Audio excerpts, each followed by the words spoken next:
patriote de Dame TV également aussi di seetaan Force TV de même que di seetaan télé bi nga xamante ni mooy Nitte TV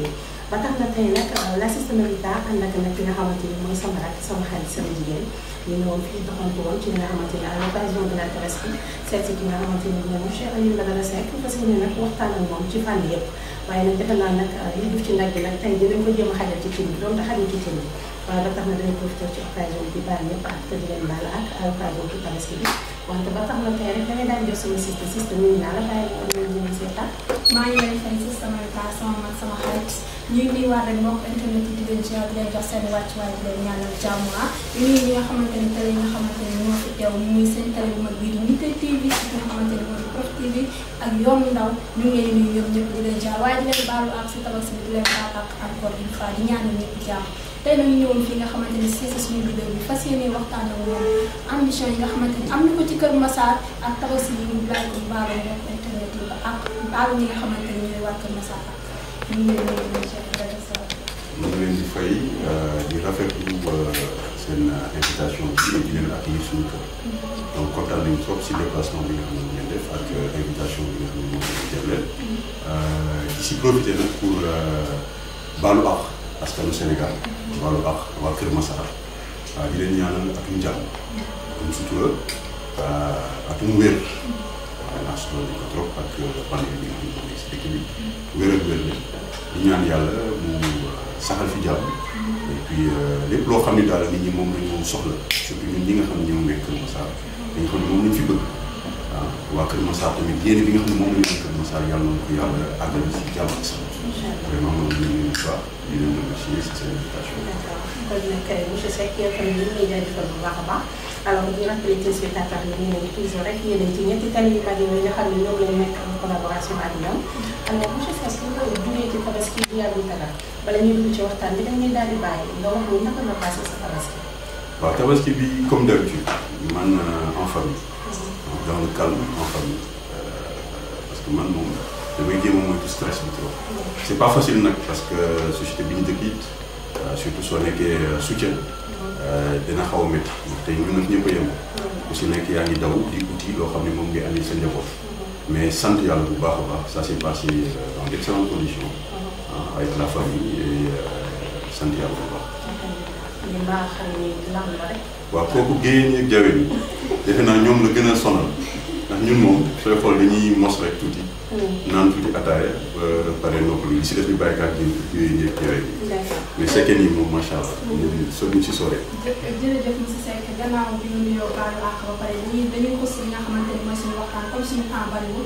te heure bi dafa gàtt. monsieur Seck tey ñu gis nga nekk fi nga xamante ni moo di commune Kër Massar nga nekkee côté bi nga xamante ni moom la ñuy wax Kër Massar Sud. ñu xam ne ñu gis ni gars yi ràññee wuñ la bu baax Kër Massar bi nga xamante ni mooy Kër Massar fépp Sud ak Nord gars yi xamuñu la Sud gi rek lañ nga xam ne mais Kër Massar Nord gars yi xamuñu la lan moo waral loolu. waaw xam nga Kër Massar moom laa naan sax man pour le moment dañuy waxtaan rek quoi mais man su ma defee analyse pour man Kër Massar amagul réellement leader politique d'envergure man gisuma ko. yow loolu nga gis. man loolu laa gis. pourquoi pour man amul un leader politique d'envergure loolu nag bon nit ñi ñooy xam lu tax parce que man xaw ma lu tax mais si on fait un constat man Kër Massar mënuma la fi citer nit ne la kii mooy ñun suñu leader politique. am na yeneen gox yoo xam ni soo fa duggee dañ ne de manière incontestable kii mooy leader politique. Kër Massar nag dafa nekk loo xam ni comme découpage bu bees la ñu ngi dugg si commune bu bees muy Kër Massar Sud muy Kër Massar Nord tam également gisuguma fi koo xam ne mooy leader politique on a un maire sortant man pour man ça s'arrête là mais ça c'est une opportunité aussi loolu baax pour ñun ñëpp ñi nga xam ne c'est des candidats indépendants comme ñun ñi nga xam ne ñun politique bu ñu bokkuñu si benn parti ñun li ñuy def mooy dañuy jël suñu responsabilité parce que tamit responsabilité su jotee da nga koy assumer ñun dañu décider assumer ñun suñu responsabilité au niveau de Kër Massar parce que dañu am un programme un projet très clair boo xam ni moom la ñu ànd ak suñuy nawle mais moom la ñu bëgg a teg Kër Massar parce que Kër Massar li ñu fi war a defar bare na defe naa incha allah wala bi si waxtaan bi dañ si gën a soo dugal mais soo defee diagnostic bi bëri na ay problème li dox barewul li ñu war a andi ay solution bare na ñun si loolu nag la ñu dogu ne lii incha allah wala bi ak suñu équipe moom foofu la ñu jëm seet naka lañ koy résoudre te si tànk yooyu la ñu nekk te defe naa seen panel bu mel nii dinañu may ñu gën si waxtaan ak askan waaw léegi yow boo taxawee nga ne yow gisoo Kër Massar leader politique lan moo tax nga wax loolu te leader yi nekk fi di def social di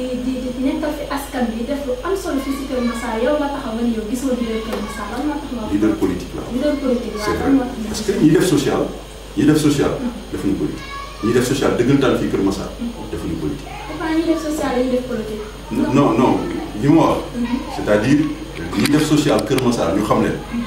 ñooñu dugg ren la ñuy soog a dugg sax man si laay gis ñuy soog a dugg si champ politique. te am na ñu xam ne ñu ngi def social lu bare lu ëpp ñoo xam ne sax présenté wuñu te ñu ngi toog ba léegi nekk ñu ay candidat donc am na ñoo xam ni ñiy def social dëggantaan sax nekkuñu si champ politique ñun ñu ngi suñu ginnaaw ñu ngi si côté ñu ngi def li ñuy def te kenn yëgu ko mais ñi nga xam ne nag ñu war a def réellement social mooy ñi nga xam ne ñoom la ñu fal ñuy les autorités ki nga xam ne mooy la mairie le conseil municipal ñoom ñoo war a jiitu si li di def social te loolu gis luñ ko fi donc moo tax nag nga gis ren ñi nga xam ne ñoo daan def social sax ci suuf jóg jël seen responsabilité ne problème mu Kër Massar incha allahu rabi ñun dañ ciy teg suñu wax te dañ koy réglé ak waa askan Kër Massar. alors kon monsieur Seck ñu dégg kàddu yi nga xamante ni daaneel na ko ba tax na fi nga daanelee loolu foofu la ñuy jëloon yow tuuti rek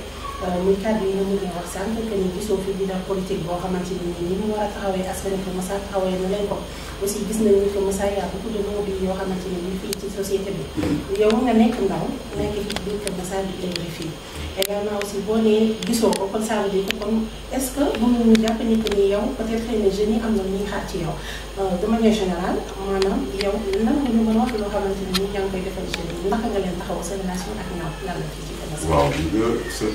sa question lu am solo la daf may ma gën a présenté wu sax. ma présenté wu ñi nga xam ni jot ñu ma xam man maa ngi tudd Alioune Badara Seck comme ni ñu ko waxee si njëlbeen bi di doomi réew mi fii laa màggee fii laa juddoo Sénégal màggee fi jànge fi fii laa jàng ba am suma bac maa ngi dugg Prytanée militaire bi may am 13 ans def sama service militaire Prytanée militaire comme tous les jeunes yi nga xam ne ñoo ngi Prytanée militaire muy école bu am solo nag parce que dafa marqué man sama bac ma génn fa am fa sama bac bi ma amee bac continuer samay jàng université dem école supérieure polytechnique foofu laa amee sama premier diplôme mooy mon DUT en analyste programmeur informatique bi ma fa jógee comme soutien de famille ñaari at laa jàng après université bi damay liggéey donc si laa dem tàmbali liggéey damay liggéey def 1 an liggéey fii yàlla may ma opportunité ma ànd ak dajeeg ay mag yu baax ñu xelal ma yàlla may ma am visa dem jàngi États-Unis def fa 12 ans laa def États-Unis àggali fa samay jàng foofu laa amee sama bachelor en finance foofu laa amee sama master en business administration sama MBA donc ba pare nag liggéey fa dans le secteur de la finance ba pare bi ma si jógee liggéeyal pour sama propre compte loolu moom may sax ma ñibbi si Sénégal parce que nag man Sénégal moom ma sa ñëwee lépp loo xam ne am naa ko bitim réew ma am ko sama biir réew bokk kaat suma askan moo ma ñor donc looloo tax ma ñibbi si je suis rentré ici en 2011 juste à la veille des élections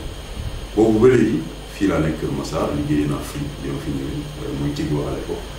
ba 2016 ñuy def ay élections waa Free demandé ma du ma toog ci détails yi parce que day dugal kii bi mais les employés de Free ñoo ma demandé ma porté wu volontaire pour les élections de secrétaire général du syndicat national des travailleurs de Sénégal boobu ñeenti at laa fa def te compagnie boobu am na ñoo xam ne def nañ fa 15 ans 20 ans donc ñoom lañ fa gënoon xam ñoom ma gënoon miin compagnie bi mais am na taxawaay boo xam ne jotoon naa ko taxaw si compagnie bi ba employé wóolu ma ne ma yow la ñu bëgg nga yor suñu kàddu di ñu défendre suñuy droit parce que li nga xam ne ñun mënuñu ko am si compagnie bi jàpp nañ yow soo si jàppee ak sa équipe li ñu bëgg incha allah wala dinañ ko boobu 2016 la ba tey 5 ans lañ ko def 1er mai bi lañ def suñu bilan d'étape objectif yi nga xam ne ñun moom la ñu amoon en 2016 yëpp sant yàlla atteindre nañ te am na yoo xam ne def nañ koy pour le cadre le compte des emplois yoo xam ne bokk na sax si objectif donc ni ñu ko defee it foofu noonu la ñu amee yéene defee ko fii Kër Massar parce que xam nga lu tax dafa am un diagnostic boo xam ne ñun ñëpp ko def Kër Massar conseil municipal bi sortant def na fi 7 ans li ñu yor si budget si 7 ans yi su matul 7 milliards war ko sori su ko ëppalee sax 7 milliards de budget ñun dañuy laaj parce que ñun ñu ngi dugg si terrain bi di waxtaan ak ndaw di waxtaan ak jigéen ñi sur le plan social dañ leen di laaj yéen nan la leen municipalité bi defal surtout en termes de financement dañu naan ñun de maire bi ñun élection su amee luñ koy gis financement yooyu ñuy wax agul si ñun te ñun suñu xoolee budget bi ndax ñun budget moom suñu spécialité dañ ko jàpp suñu xoolee budget bi dafa am xaalis bu bare boo xam ne dañu ciy génne damay doxal un exemple 2019 600 millions génne nañ ko sur un budget de 1,1 milliard ne dañ ko jagleel social gisaguma koo xam ne gis na si boppam loolu mooy juste la partie sociale nga ñëw si la partie infrastructure amélioration du cadre de vie de Kër Massar parce que loolu dafa am solo ñun suñu programme bi nga xam ne moom la ñuy tënk ñetti ponk lay doon naka la ñuy taxawoo jeunes yi naka la ñuy taxawoo femmes yi naka la ñuy améliorer le cadre de vie de Kër Massar ndax Kër Massar nag dëgg neex yàlla yéen a ma ko gën man ñu ma gën a xam Kër Massar rek fi nekk parce que man néew ma damay présenté wu Kër Massar ndax dama gën a xam ni ñuy Kër Massar wala ndax dama fi compétence wala ndax dama nekk un messie non pas du tout dañu ne ñun dañuy woo dañu assumer une responsabilité taxaw jël initiative ne dañu siy woo nag ndaw yi Kër Massar mag yi Kër Massar ak jigéen yi Kër Massar ñu jàpp si parce que ñun rek ko mën a defar on a eu l'expérience avec les politiques pendant 7 ans et plus parce que 96 la ñu def Kër Massar commune ba tey suñ si mënoon dara réglé nañu suñu toogee seetaan nag on est complice te nous on ne veut pas être complice dañuy jël suñu responsabilité woo si ñi nga xam ne ñoo ci ëpp xam-xam foofu nag te nanguwuñu peut-être bokk si langue bi mais ñi ngi si suñu ginnaaw di ñu jàppale xam-xam si loo mënti laal muy environnement muy informatique muy numérique loo ci mënti laal cadre de vie ñi ngi ak ñun di ñu xelal muy sport muy culture ñi ñuy xelal pour loo xam ni mooy améliorer xar kanamu Kër Massar donc ñun loolu mooy suñu mission on va jouer le rôle de coordonnateur parce que il faut que mu am dans une équipe ñoo xam ne ñooy diriger ñun dañu wóolu nañu dem leen si kanam ñu topp seen ginnaaw waaye duñu leen bàyyi dara liggéey bi incha allahu rabbi il faut ngeen def ko lépp loo xam ne dañ ko tënk suñu programme balaa mandat bi di jeex incha allahu rabbi danañ ko def donc loolu mooy ñun suñu engagement envers les populations de Kër Massar di tàllal ñëpp nag suñu loxo di leen ñaan ñu fekk si ñu si xeex ndaxte xeex bi ñun ñëpp ko bokk du xeex pour man du xeex pour sister du xeex pour beneen sister du xeex pour ñu ñëpp donc ni si ñëpp jàpp ñu jëm kanam. rafetlu nañ kàddu yi macha allah li ñu fi wax yëpp am na solo tey ñu gis ni tey kàddu yi ci nekk yëpp dafa am solo pourquoi pas nangu fësal sa bopp mais Kër Massar bi yëpp xam ne lépp loo xamante ni war na Kër Massar ràññee kan mooy monsieur Seck nga wane sa bopp dafa da nga la politique yi. non lépp loo gis si politique c'est vrai que du ñu ay expert politique nag mais lépp loo gis rek dafa am apport su jotee rek la nga ko war a def. parce que li ñu fi teg yëpp ñu war a ragal li ñu fi wax yëpp am nga droit ragal politique. non ñun da nga ragal politique Kër Massar bi ñun da nga fi gis ay leaders yu la ëpp doole. ñun amul lu ñuy ragal xam nga lu tax. ñun dañu jaar formation syndicale. gis nga formation syndicale ku fa jaar amul looy ragal ñun amul lu ñuy ragal suñu amul lu ñuy ragal du ñu dugg si langue politique suñu xam nga soo nekkee si yoonu dëgg amul dara loo war a ragal ñun amul dara loo xam ne dañ koy ragal c'est-à-dire ni ma la ko waxee rek dañuy liggéey te nag duñu tëb rek di daw lépp lu ñuy def rek Kër Massar ku ko bëgg liggéey il faut nga planifier ko il faut nga teg stratégie bu leer du mbir mi du course daw di dem non parce que nag dafa am ay enjeu te j'en profite pour def une annonce en exclusivité si seen chaîne yi c'est-à-dire ñun dafa bi ñu analyser toog waxtaan suñu biir parce que dafa am mouvement yu bare yoo xam ne dañ ñëw ànd ak ñun dañuy woote dañuy lancer un front unitaire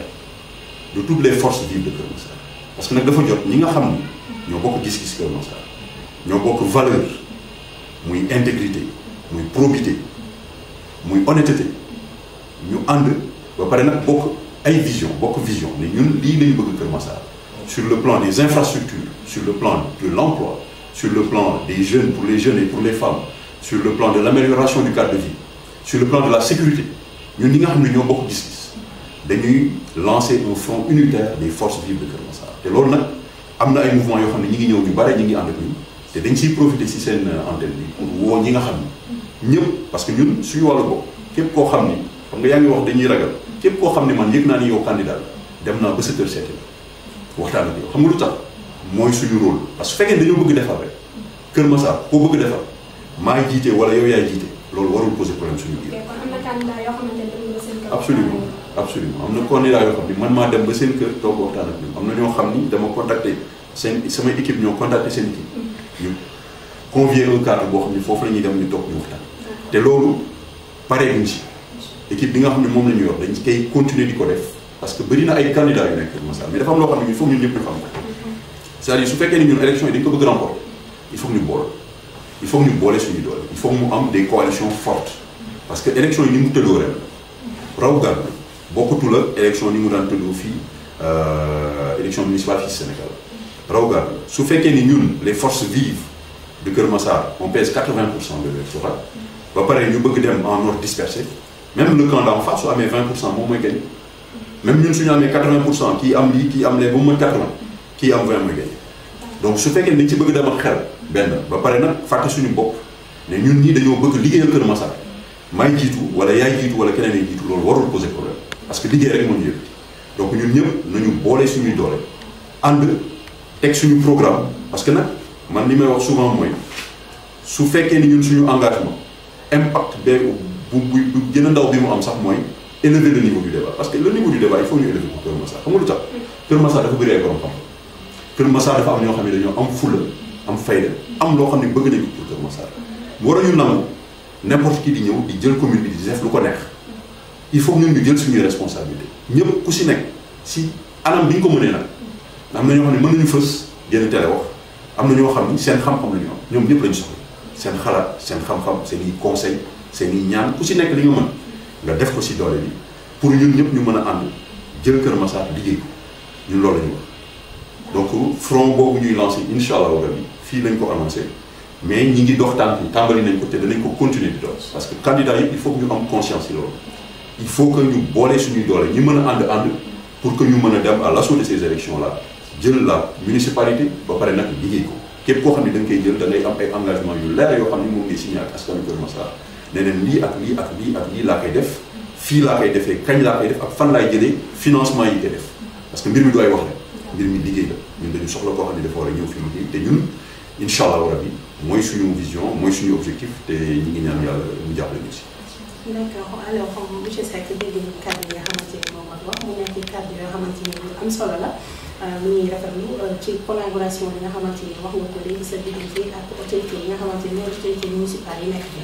alors ba tey rek dañuy daal di dem ci li nga xamante ni mooy problème yi nga xamante ni moo entouré bu ñu nekk Kër Massar parce que récemment rek on parle de troisième vague Covid-19 déjà loolu rek impact la suñu jógee ci loolu ñu dem ci li nga xamante ni mooy problème inondation ku nekk xam na ni Kër Massar bokk na ci zone yi nga xamante ni moo gën a gaaw si li nga xamante ni inondation une fois que benn yoon mu am pluie rek da nga gis kër yoo xamante ni ndox mi fa mën a ci toog wala bala ndox mi di dem c'est un problème maintenant bu ñu jógee ci loolu ñu ngi wax ci problème d'insécurité lamp yi nga xamante ni am na zone yoo xamante ni amul lamp alors yow nga nekk jeune nekk acteur de développement tey nga pare pour jàpp ci Kër Massar nga pare pour Kër Massar avancer jëm kanam en tant que jeune nekk acteur de développement ci problème yooyu nga xamante ni accentué nañ ko fii ci biir Kër Massar même bu dul loolu aussi da ngay gis ni marché Kër Massar bi population bi dafa xaw a bari alors ak loolu ci Covid-19 bi ak problème d'insécurité violence moo ngi fi agression yaa ngi fi déjà quand on parle de Kër Massar automatiquement agression moom fii la gën a nii maintenant est-ce que yow jàpp nga ni en tant que jeune yow ndaw est-ce que ça sera très facile pour que nga mën a ko porter combat boobu noonu nga ko porter aussi ci yow personnellement. maa ngi rafetlu question bi surtout que yow ci sa biir wax rek. da nga def diagnostic problème yi nekk Kër Massar yëpp.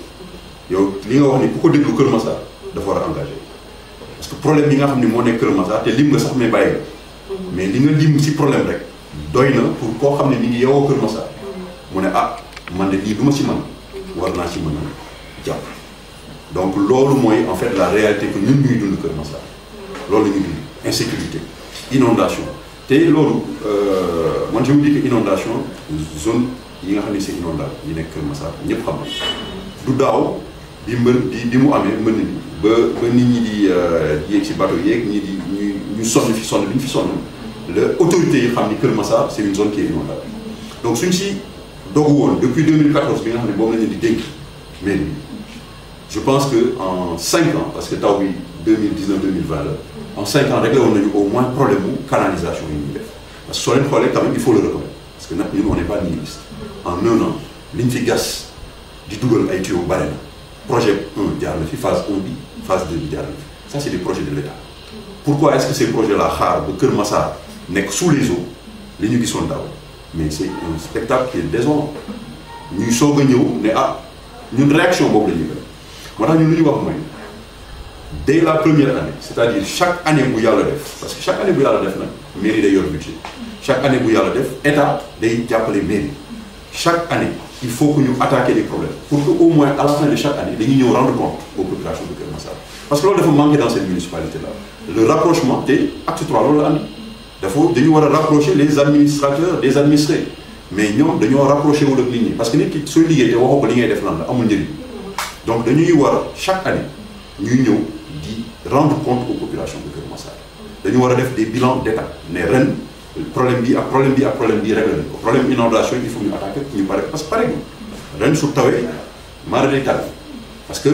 daaw la ñu commencé liggéey accéléré nañ ko dëgg la jàll nañ phase 1 phase 2 bi à la dernière fois bi vérifié on était allé à plus de 60% d'exécution phase 3 bi lancé nañ ko loolu suñ ko commencé en 2014 réglé nañ ko problème de sécurité moom n'en parlons même pas c'est-à-dire dëkk boo xam ne mënoo am ay lampes yu tàkk à la limite man état su la joxee lampe yow nga ñu la mairie fayal courant defal entretien mais y a un minimum boo xam ne mairie war na ko def tu ne peux pas toujours ne man mairie laa yor mais damay xaar état defaral mais ça ne va jamais se faire sinon soxlawuñu maire dañu soxla ñoo xam ne dañuy ñëw pour liggéey mais ñun chaque année lii mooy suñu objectif à la fin de l'année ñu ne objectif yi fan lañ ci toll sécurité publique jëlee nañ ko fii réglé nañu problème yi parce que sécurité publique nag régler problème sécurité publique yamul si nga ubbi benn poste de gendarmerie frais de mais réglé na sécurité publique ñun xam nañ ni si nekk sécurité publique da ngay commencer d'abord régler le problème de l'éclairage public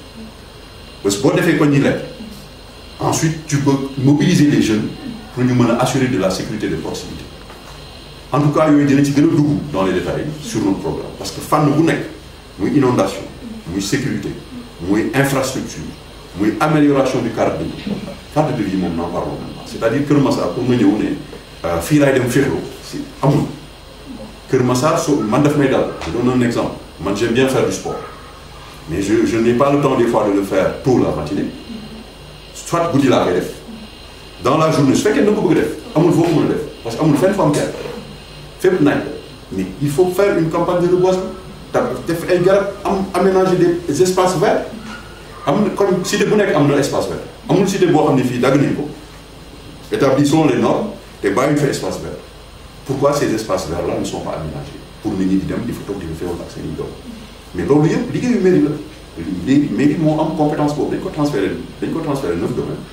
daf ko war a assumer pleinement suñu mairie yi nag dañoo assumer woon seen i compétence moo tax ñun dañu ne li nga xam ne jàll na dañ siy jël jàngat mais ñun on se projette sur le futur on se projette sur le futur avec les jeunes de Keur Massar surtout parce que nag jeunes yi daje nañ seen ñoo xam ne dañu ànd ak xarit am xam-xam li ñuy def ba pare ànd ak dynamisme loolu dafa am solo ñu ànd seeg mag yi ñu ñuy conseil di ñuy jàppale si liggéey ñu ànd seeg jigéen ñi ndaxte jigéen ñi bu ñu jàppalee sotti donc ñun daal ñëpp lañ siy woo ñu jàpp si parce que mbir mi encore une fois mbiru ñëpp la ñun ñoo ko moom Keur Massar du mbiru nekk si parti soo leen nekkoon si parti sax vous avez beaucoup plus de chance faluñu fi président de la république ñun dañuy fal ko ñoo xam ni waxuma sax koo xam ni parce que conseil dañuy fal sooy xool liste bi dañuy fal un maire et des conseillers parce que loolu dafa am solo du benn nit bu ñu focaliser wu trop si benn nit c'est important nag parce que nit ki mooy diriger mais ñi ko ànd ñi ànd ak moom nañ leen xool bu baax parce que ñooñu ñoo yore conseil ñooñu ñooy voter budget bi ñooñu ñooy la cheville ouvrière ñooñu ñooy doxal machine donc ñun daal ñu ngi siy woo c'est un appel vraiment que l'on fait à tous les habitants de Keur Massar pour ñu jàpp si biir Keur Massar Nord Keur Massar Sud on a un nouveau département ça également il faut qu'on en parle parce que le leadership départemental ñun dañ ci am kàddu dañ ciy wax Keur Massar Sud lañu dëkk suñu kàddu yemul Keur Massar Sud Keur Massar Sud nag bay sa wewu tànk fii la ñuy liggéey mais le leadership départemental on va peser de tout notre poids sur le choix de ce leadership départemental du ñu bàyyi ku nekk rek ñoo ne man maay assumer le leadership départemental de Keur Massar li nga xam ne dañuy liggéey au niveau communal du am benn ressenti sur les autres populations parce que fi mu nekk nii c'est un ensemble li nga xam ne mooy dox Keur Massar Sud su doxee te doxul nord doxul Jaxaay on a un problème parce que ñoom ñoo ñu wër su fekkee ni doxul Yeumbeul Nord doxul Yeumbeul Sud doxul Malika on a un réel problème parce que même si c'est un problème de sécurité qu'on règle ici à Keur Massar Nord mënoo am sécurité sa biir kër te li la wër yëpp nekk dans l'insécurité donc ce débat là duñ ko bàyyi ginnaaw loolu dañ si teg suñu kàddu waxtaan seeg yi ñu si war a waxtaanal te dynamique boobu enclenché jërëjëf kàddu yoo xam ne gis nañ même pas kàddu question yi ñu posé am na solo daanaka li ñu dese si waxtu bareetul mais damay am benn question rek bu ma lay posé tey même pas kàddu yi fii tey dégg nañ ko muy wàllum sécurité bi ak ndox mi nga xamante ni ñu passé bi inondation bi ku nga xam ne ni Kër Massar bu guddi jotee sax dañ fiy ragal a ñëw mooy loolu kon léegi tey bu fekkee ni tey bii ngeen nekk ay leader politique tey Kër Massar tey di dund lu metti loolu yéen ngeen nekk ay leader politique politiciens yi nekk fi est-ce que nekkul ne tey population bi ñu jàpp ne politiciens yi dañuy ñëw wax rek dem ay naxe mbaay la parce que dem nañ ba instant bii jamono bi fi mu toll nii wóolootul politiciens yi parce que dañ ñaan ñoom ñëpp a yem ku ñëw sa bopp nga fiy toogal wala buñ la xasee ba fal sa famille nga fiy nekkal sa bopp pare nga si def askan bi li mu soxla doo ci dox doo ci wax léegi yow ban conseil après ngay jox ndaw yi dëgg bu wér péng la ndaxte man li askan bi di wax man loolu laa wax man nit ñi naa ne politiciens yi dañuy ñëw wax dem seen yoon bu ñu déglu seen i wax man loolu laa c'est-à-dire man ñi wax loolu si ñoom laa bokk man dama bokk si ñi nga xam ne ñun ñoo bokk foofu génn jël suñu responsabilité ne ay waxi neen du ñu taxati jóg ay waxi neen du ñu taxati jóg c'est-à-dire ku fi tegul programme ren loolu ma wax ko fii tey koo xam ne amul programme mën nga dem nga toog parce que Kër Massar incha allahu rabi ren ki ñuy fal da fiy teg programme bu leer dara lañ leen dul may il faut que les gens assument leur responsabilité ki ñuy fal maire Kër Massar et son équipe dañuy tegal programme nañu première année bi lii la ñuy def nii ak nii rek nii lañ koy defee on va tout vérifier parce que ñun noonu lañ koy defee chiffré daté budgétisé lépp la ñuy wax noonu lañ koy defee donc ay wax yu neen du ñu fi bàyyi ñun politiciens yi ñun ñu ngi suñu ginnaaw politiciens yi askani Kër Massar dañ leen raw moo tax fi mu nekk les forces vives ñoo war a taxaw jël Kër Massar liggéey ko te loolu nag ñi ngi ñaan yàlla mu émuler dans les autres te gis nañ ko donc parce que soo xoolee Sénégal bëri na ay candidatures yoo xam ne dañu jug de manière spontanée def ay coalition ne ñun dañuy liggéeyal suñu mairie politiciens yi nañu xaar seen élection présidentielle ñu régler seen élection présidentielle nous au niveau communal la ñu nekk parce que réglé wuñu suñu problème depuis lors donc ñu dañu jël suñu responsabilité au niveau communal on va régler nos problèmes nous-mêmes parce que tamit maire yi mënoo toog yor budget le budget de Kër Massar cette année-ci tourne autour de 2 milliards on était à 1 milliard 750 mais 1 milliard 750 yooyu fu mu jaar su fekkee ni état jàppale wala sax am na loo xam ne as tuut war nga ko mën a defal sa communauté donc ñun loolu ñu wax c'est-à-dire dans le budget ligne par ligne dinañ wax au franc près fii lañ koy dugal fii lañ koy dugal fee lañ koy dugal xaalisu askan bi la il faut mu feeñ ci askan bi il faut mu feeñ ci xarkanam Kër Massar ñun noonu lañ ko nar a defaree te incha allahu rabi ñi ngi ñaan yàlla képp koo xam ni yaa ngi jóg ne da ngay ut baati waa Kër Massar na nga ko defee noonu soo ko defee noonu fii doo fi am dara. mooy tax yow tamit ñu bàyyi la nga posé sa benn question comme ça comme ni ñu tëralee woon ci waxtu jeex na technicien yaa ngi koy wax. waaw siste monsieur le maire dama naan man foofu laay daanalee sax parce que aussi pourquoi ma ne monsieur le maire am nañ fu ñu ko teg waaw parce que foog nañ ci réewu bay que ni voilà monsieur Seck moom dafa bëgg parce que déjà bu ñu la dégloo si kàddu yi nga xamante ni jot nga ko fi wax mën nañ jàpp ni utiliser nga kenn yi nga xamante ni mooy naka la maire boo xamante ni du exemple la nan la war a doxee ci commune maintenant man la question que je me pose mooy que ni est-ce que li gars yi di wax dëgg la mooy que ni monsieur Seck dafa bëgg a nekk futur maire de Kër Massar est-ce que loolu mën réponse bi ndax lii lay doon wala noonu lay doon bu ci mënti doon dañ ko wax lan moo tax. non ñun daal ñi ngi ñaan waa Kër Massar ñu jàppale ñu si xeex parce que nag ñun lépp lu ñuy def dañ ciy am un plan très clair une stratégie très claire du ñu dugg si loo xam ne xamuñu ko mbir suñ ci amulee xam-xam dañ ciy mbaal man syndicat bi ma siy dugg dama am ay objectifs clairs te sant yàlla objectif yëpp atteindre nañ ko fi nga xam ne fan ñu nekk ñii xaar yeneen objectif ñu ngi koy lancé pour le prochain mandat fi nga xam ne fii lañ nekk nag Kër Massar dafa am ay objectifs yu leer yoo xam ne moom la ñuy fixer suñu bopp fixer ko pour Kër Massar ba pare nag jox suñu bopp les moyens pour les atteindre donc vraiment ñun suñu candidature moom nekk lu ñuy laam-laam ñun kay ñi ñuy xaar mooy que ces forces là viennent au moins autour de nous que ñu mën a ànd liggéey ensemble nañu ànd liggéey Kër Massar muy jeune muy mouvement de jeunes ñoo xam ne sax politique bi parce que ñun ñu ba ànd ak ñun ñu dul politique bari nañ ñoo xam ni politique de développement si la ñuy yëngu te bari na ñi nga xam ni vraiment suma naataangoo yi ñoom Oumar ñoom Pape ñi nga xam ne ñu ngi fii ñooñu après incha allah rabi balaa ñuy pare sax dina am loo xam ne ñoom laa ko jagleel ñooñu ñoo fii nekk di ñu jàppale ànd ak nag askan bu takku bu nekk seen ginnaaw ànd ak ñoo xam ne ay borom xam-xam lañu tamit ñuy ànd ak ñun ñuy jëm si loo xam ni vraiment mooy seet naka la ñuy régler les problèmes de Kër Massar pour faire de Kër Massar une meilleure carte. D'accord monsieur le maire donc ñu la balaa ñuy tàggatoo rek parce que xam nañu ne fi mu ne nii li ñu dese si temps bareetul